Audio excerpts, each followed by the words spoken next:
Hey there, I'm your imaginary friend, and I have another story for you. This is by Charles Dickens, who is it's a little bit of an outlier on this channel from the topics that we've been going through. But as always, bear in mind that sometimes an author will have included something in their work that at the time of writing seemed fine to them. It's not always fine. This is called Number One Branch Line, the Signalman, or it's often referred to just simply as the Signalman. Hello! Below there! When he heard a voice thus calling to him, he was standing at the door of his box with a flag in his hand, furled round its short pole. One would have thought, considering the nature of the ground, that he could not have doubted from what quarter the voice came. But instead of looking up to where I stood on the top of the steep cutting nearly over his head, he turned himself about and looked down the line.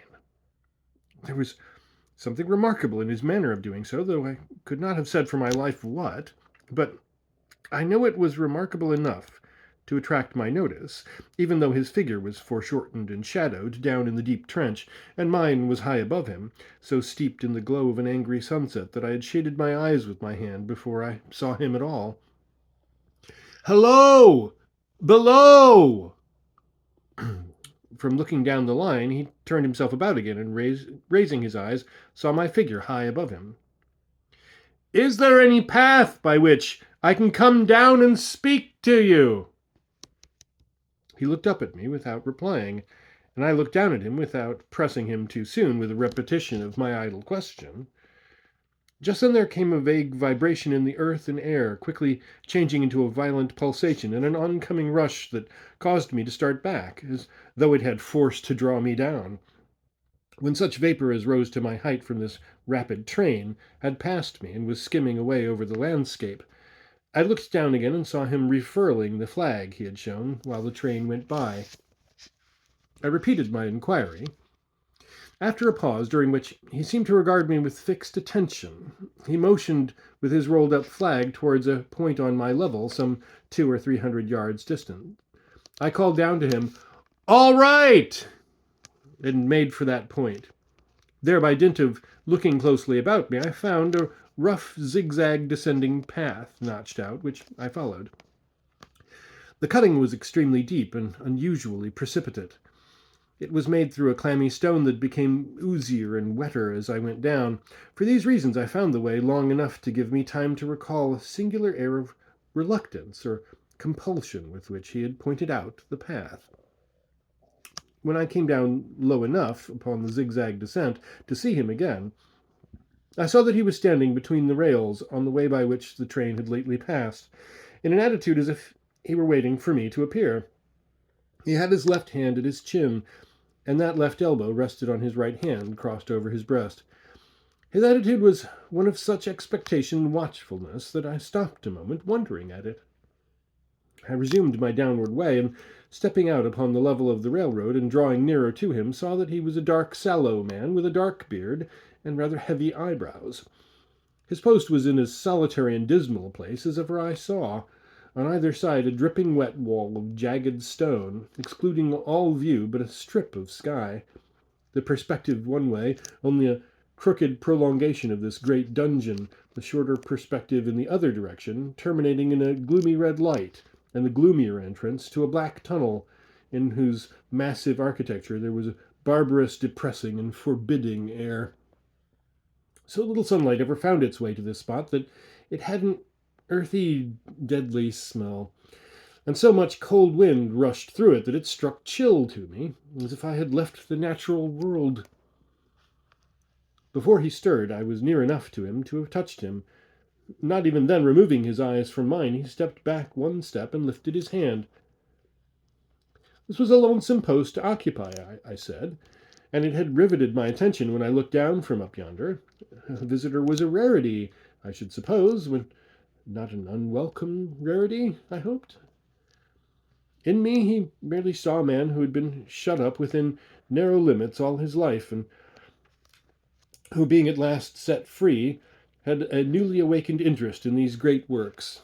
To such purpose I spoke to him, but I am far from sure of the terms I used, for besides that I am not happy in opening any conversation, There was something in the man that daunted me.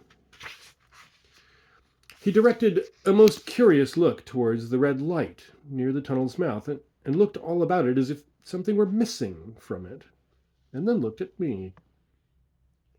That light was part of his charge, was it not? He answered in a low voice, "Don't you know it is?" The monstrous thought came into my mind as I perused the fixed eyes and the Saturnine face that this was a spirit, not a man. I speculated since whether there may have been infection in his mind. In my turn, I stepped back, but in making the action, I detected in his eyes some latent fear of me. This put the monstrous thought to flight. "You look at me," I said, forcing a smile, "as if you had a dread of me." "I was doubtful," he returned, "whether I had seen you before." "Where?" He pointed to the red light he had looked at. "There?" I said. Intently watchful of me, he replied without sound, "Yes." "My good fellow, what should I do there? However, be that as it may, I never was there, you may swear." "I think I may," he rejoined. "Yes, I'm sure I may." His manner cleared, like my own. He replied to my remarks with readiness and in well-chosen words. Had he much to do there? Yes, that was to say he had enough responsibility to bear, but exactness and watchfulness were what was required of him, and of actual work, manual labor, he had next to none. To change that signal, to trim those lights, and to turn this iron handle now and then was all he had to do under that head. Regarding those many long and lonely hours of which I seemed to make so much, he could only say that the routine of his life had shaped itself into that form, and he had grown used to it. He had taught himself a language down here, if only to know it by sight, and to have formed his own crude ideas of its pronunciation could be called learning it. He had also worked at fractions and decimals, and tried a little algebra, but he was, and had been as a boy, a poor hand at figures. Was it necessary for him when on duty always to remain in that channel of damp air, and could he never rise into the sunshine from between those high stone walls? Why, that depended upon time and circumstances. Under some conditions there would be less upon the line than under others, and the same held good as to certain hours of the day and night. In bright weather he did choose occasions for getting a little above these lower shadows, but being at all times liable to be called by his electric bell, and at such times listening for it with redoubled anxiety, the relief was less than I would suppose. He took me into his box, where there was a fire, a desk for an official book in which he had to make certain entries, a telegraphic instrument with its dial face and needles, and the little bell of which he had spoken. On my trusting that he would excuse the remark that he had been well educated, and, I hoped I might say without offence, perhaps educated above that station, he observed that instances of slight incongruity in such wise would rarely be found wanting among large bodies of men, that he had heard it was so in workhouses, in the police force, even in that last desperate resource, the army, and that he knew it was so, more or less, in any great railway staff. He had been, when young, if I could believe it, sitting in that hut, he scarcely could, a student of natural philosophy, and had attended lectures. But he had run wild, misused his opportunities, gone down, and never risen again. He had no complaint to offer about that. He had made his bed, and he lay upon it, and it was far too late to make another. All that I have here condensed, he said in a quiet manner, with his grave dark regards divided between me and the fire. He threw in the word "sir" from time to time, and especially when he referred to his youth, as though to request me to understand that he claimed to be nothing but what I found him. He was several times interrupted by the little bell, and had to read off messages and send replies. Once he had to stand without the door and display a flag as a train passed, and make some verbal communication to the driver. In the discharge of his duties I observed him to be remarkably exact and vigilant, breaking off his discourse at a syllable and remaining silent until what he had to do was done. In a word, I should have set this man down as one of the safest of men to be employed in that capacity, but for the circumstance that while he was speaking to me, he twice broke off with a fallen color, turned his face towards the little bell when it did not ring, opened the door of the hut, which was kept shut to exclude the unhealthy damp, and looked out towards the red light near the mouth of the tunnel. On both of those occasions he came back to the fire with the inexplicable air upon him which I had remarked, without being able to define, when we were so far asunder. Said I when I rose to leave him, "You almost make me think that I've met with a contented man." I'm afraid that I must acknowledge that I said it to lead him on. "I believe I used to be so," he rejoined, in the low voice in which he had first spoken. "But I am troubled, sir. I am troubled." He would have recalled the words if he could. He had said them, however, and I took them up quickly. "With what? What is your trouble?" "It is very difficult to impart, sir. It's very, very difficult to speak of. If ever you make me another visit, I will try to tell you. But I expressly intend to make you another visit. Say, when shall it be?" "I go off early in the morning, and I shall be on again at 10 tomorrow night, sir. I will come at 11. He thanked me and went out at the door with me. "I'll show my white light, sir," he said in his peculiar low voice, "till you have found the way up. When you've found it, don't call out. And when you're at the top, don't call out." His manner seemed to make the place strike colder to me, but I said no more than, "Very well. And when you come down tomorrow night, don't call out. Let me ask you a parting question.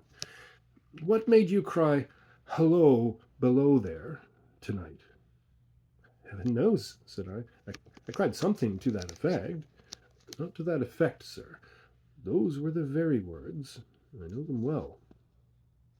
"Admit those were the very words. I said them, no doubt, because I saw you below." "For no other reason." "What other reason could I possibly have?"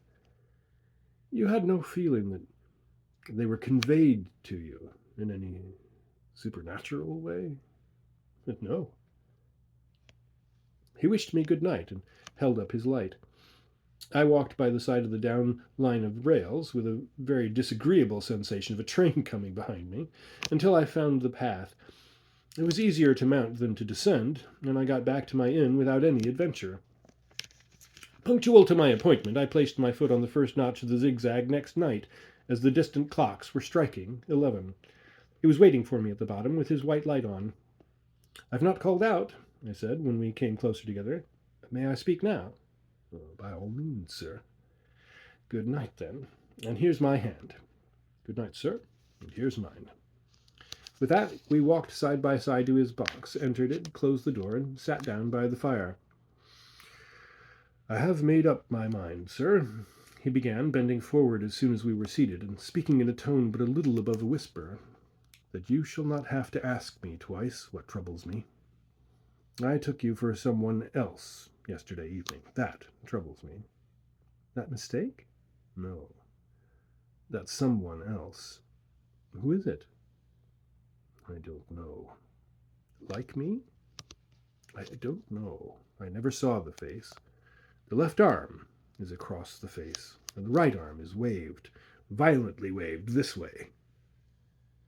I followed his action with my eyes, and it was the action of an arm gesticulating with the utmost passion and vehemence. "For God's sake, clear the way." "One moonlight night," said the man, "I was sitting here when I heard a voice cry, 'Hello, below there.' I started up, looked from that door, and saw this someone standing by the red light near the tunnel, waving, as I just now showed you. The voice seemed hoarse with shouting, and it cried, 'Look out! Look out!' And then again, 'Hello, below there! Look out!' I caught up my lamp, turned it on red, and ran towards the figure, calling, 'What's wrong? What has happened? Where?' It stood just outside the blackness of the tunnel. I advanced so close upon it that I wondered at its keeping the sleeve across its eyes. I ran up at it and had my hand stretched out to pull the sleeve away, when it was gone. Into the tunnel, said I. No. I ran on to the tunnel, 500 yards. I stopped and held my lamp above my head and saw the figures of the measured distance, and saw the wet stains stealing down the walls and trickling through the arch. I ran out again, faster than I had run in, for I had a mortal abhorrence of that place upon me. And I looked all round the red light with my own red light, and I went up the iron ladder to the gallery atop of it, and I came down again and ran back here. I telegraphed both ways. An alarm has been given. Is anything wrong? The answer came back both ways. All well.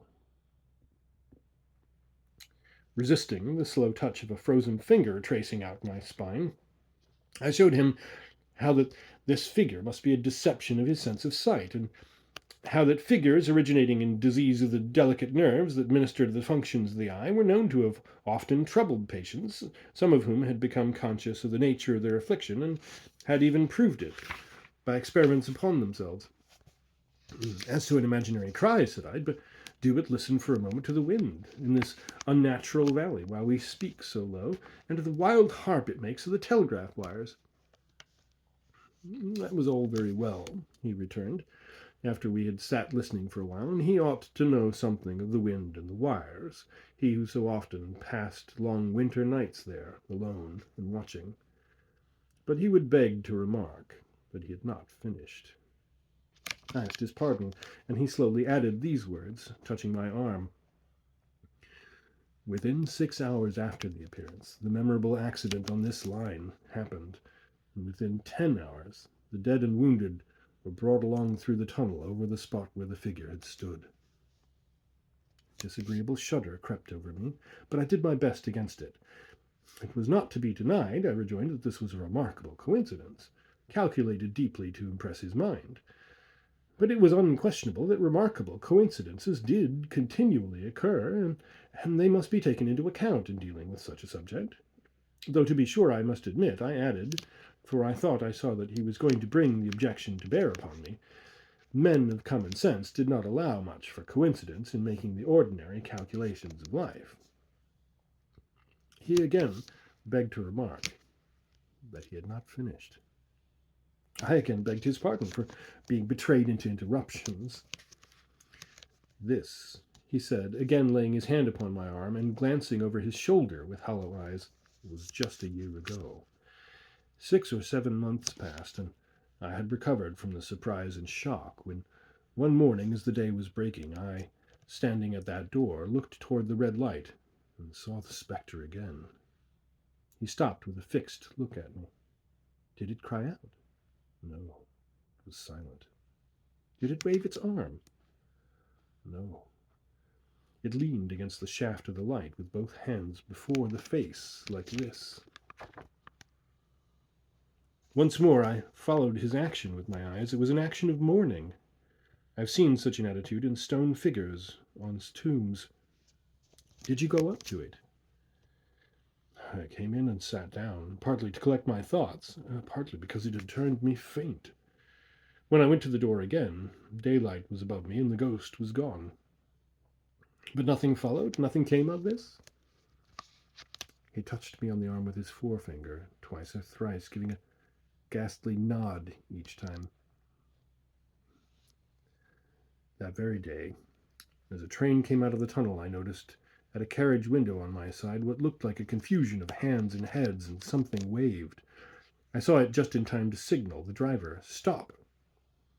He shut off and put his brake on, but the train drifted past here 150 yards or more. I ran after it, and as I went along heard terrible screams and cries. The beautiful young lady had died instantaneously in one of the compartments, and was brought in here, and lay down on this floor between us. Involuntarily, I pushed my chair back as I looked from the boards at which he pointed to himself. True, sir, true. Precisely as it happened, so I tell it to you. I could think of nothing to say to any purpose, and my mouth was very dry. The wind in the wires took up the story with a long lamenting wail.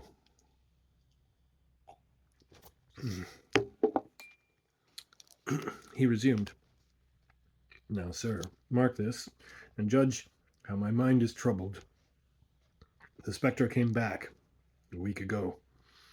Ever since it has been there, now and again by fits and starts. At the light? At the danger light. What does it seem to do?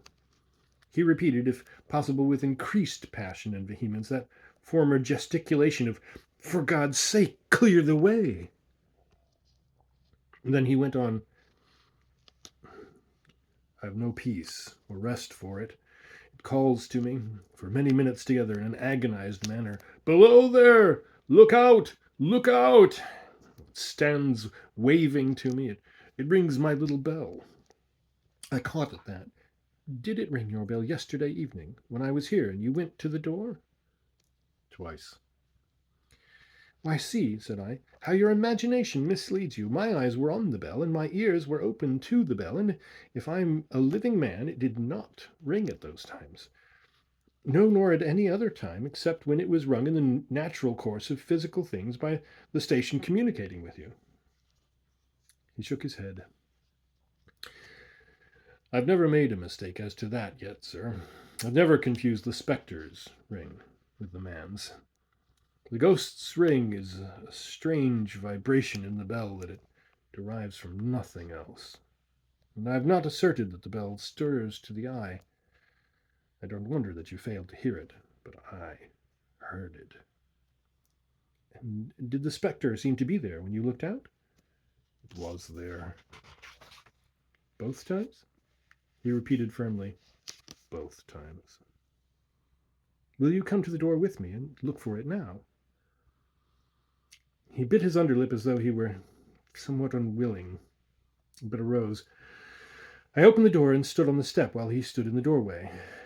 There was the danger light. There was the dismal mouth of the tunnel. There were the high wet stone walls of the cutting. There were the stars above them. Do you see it? I asked him, taking particular note of his face. His eyes were prominent and strained, but not very much more so, perhaps, than my own had been when I had directed them earnestly toward the same spot. No, he answered, it is not there. Agreed, said I. We went in again, shut the door, and resumed our seats.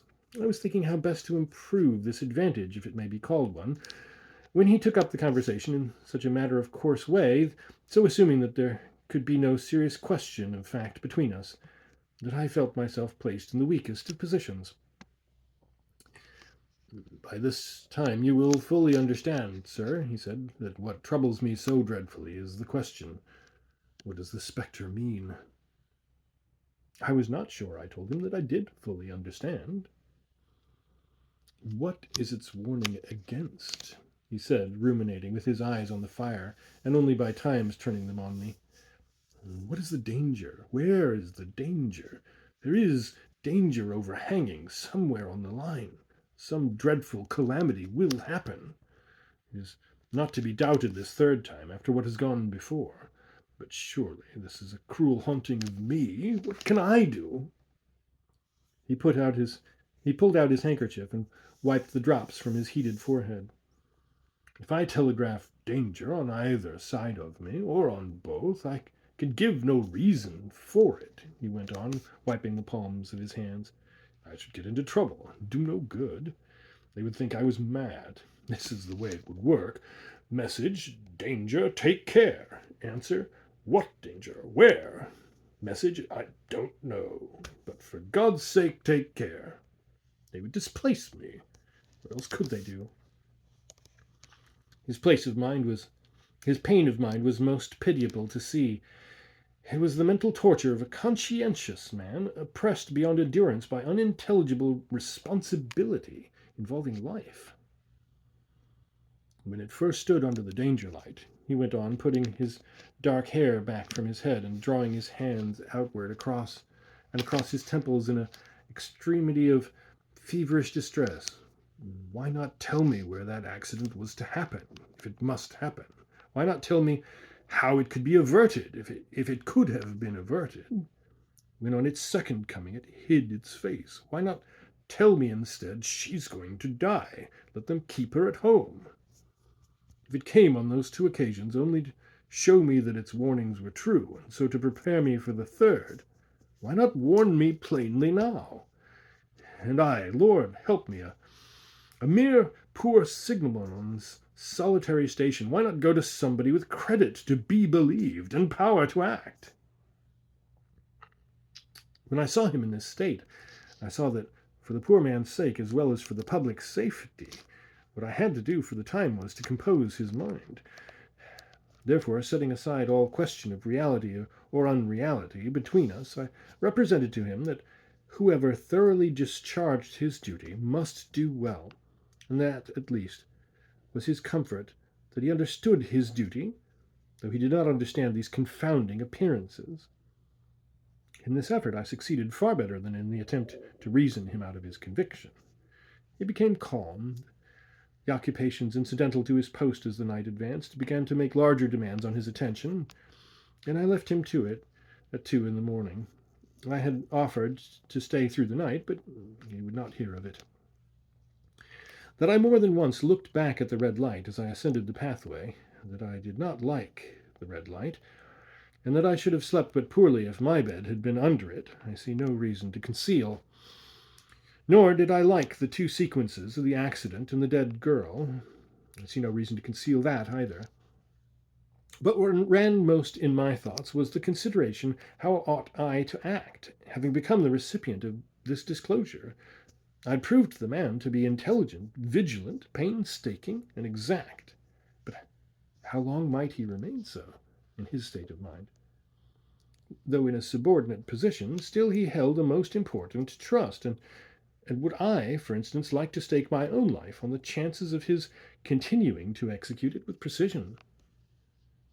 Unable to overcome a feeling that there would be something treacherous in my communicating what he had told me to his superiors in the company, without first being plain with himself and proposing a middle course to him, I ultimately resolved to offer to accompany him, otherwise keeping his secret for the present, to the wisest medical practitioner we could hear of in those parts, and to take his opinion. A change in his time of duty would come round near next night, and he had apprised me, and he would be off an hour or 2 after sunrise, and on again soon after sunset. I had appointed to return accordingly. Next evening was a lovely evening, and I walked out early to enjoy it. The sun was not yet quite down when I traversed the field path near the top of the deep cutting. I would extend my walk for an hour, I said to myself, half an hour on and half an hour back, and it would then be time to go to my signalman's box. Before pursuing my stroll, I stepped to the brink and mechanically looked down from the point from which I had first seen him. I cannot describe the thrill that seized upon me when, close at the mouth of the tunnel, I saw the appearance of a man, with his left sleeve across his eyes, passionately waving his right arm. The nameless horror that oppressed me passed in a moment, for in a moment I saw that this appearance of a man was a man indeed, and that there was a little group of other men standing at a short distance, to whom he seemed to be rehearsing the gesture he made. The danger light was not yet lighted. Against its shaft, a little low hut, entirely new to me, had been made of some wooden supports and tarpaulin. It looked no bigger than a bed. With an irresistible sense that something was wrong, with a flashing self-reproachful fear that fatal mischief had come of my leaving the man there, and causing no one to be sent to overlook or correct what he did, I descended the notched path with all the speed I could make. "What is the matter?" I asked the man. "Signalman killed this morning, sir." "Not the man belonging to that box?" "Yes, sir." "Not the man I know?" "You will recognize him, sir, if you knew him," said the man who spoke for the others, solemnly uncovering his own head and raising an end of the tarpaulin, "for his face is quite composed." "Oh, how did this happen? How did this happen?" I asked, turning from one to another as the hut closed in again. "He was cut down by an engine, sir. No man in England knew his work better. But somehow he was not clear of the outer rail. It was just at broad day. He had struck the light and had the lamp in his hand, As the engine came out of the tunnel, his back was towards her, and she cut him down. That man drove her, and was showing how it happened. Show the gentleman, Tom. The man, who wore a rough, dark dress, stepped back to his former place at the mouth of the tunnel. Coming round the curve in the tunnel, sir, he said. I saw him at the end, like as if I saw him down a perspective glass. There was no time to check speed, and I knew him to be very careful. As he didn't seem to take heed of the whistle, I shut it off when we were running down upon him and called to him as loud as I could call. What did you say? I said, below there! Look out! Look out! For God's sake, clear the way! I started. It was a dreadful time, sir. I never left off calling to him. I put this arm before my eyes not to see, and I waved this arm to the last, but it was no use. Without prolonging the narrative to dwell on any one of its curious circumstances more than on any other, I may, in closing it, point out the coincidence that the warning of the engine driver included not only the words which the unfortunate signalman had repeated to me as haunting him, but also the words which I myself, not he, had attached, and that only in my mind, to the gesticulation he had imitated.